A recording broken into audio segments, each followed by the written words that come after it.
Ever pondered the age-old myth that cracking knuckles leads to arthritis?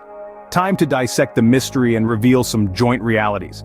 Picture the mechanics behind that satisfying pop, the science that either debunks or supports the claim. Could it be detrimental, benign, or perhaps even beneficial? Peeked about the destiny of your knuckles? Unravel the complete narrative on our platform.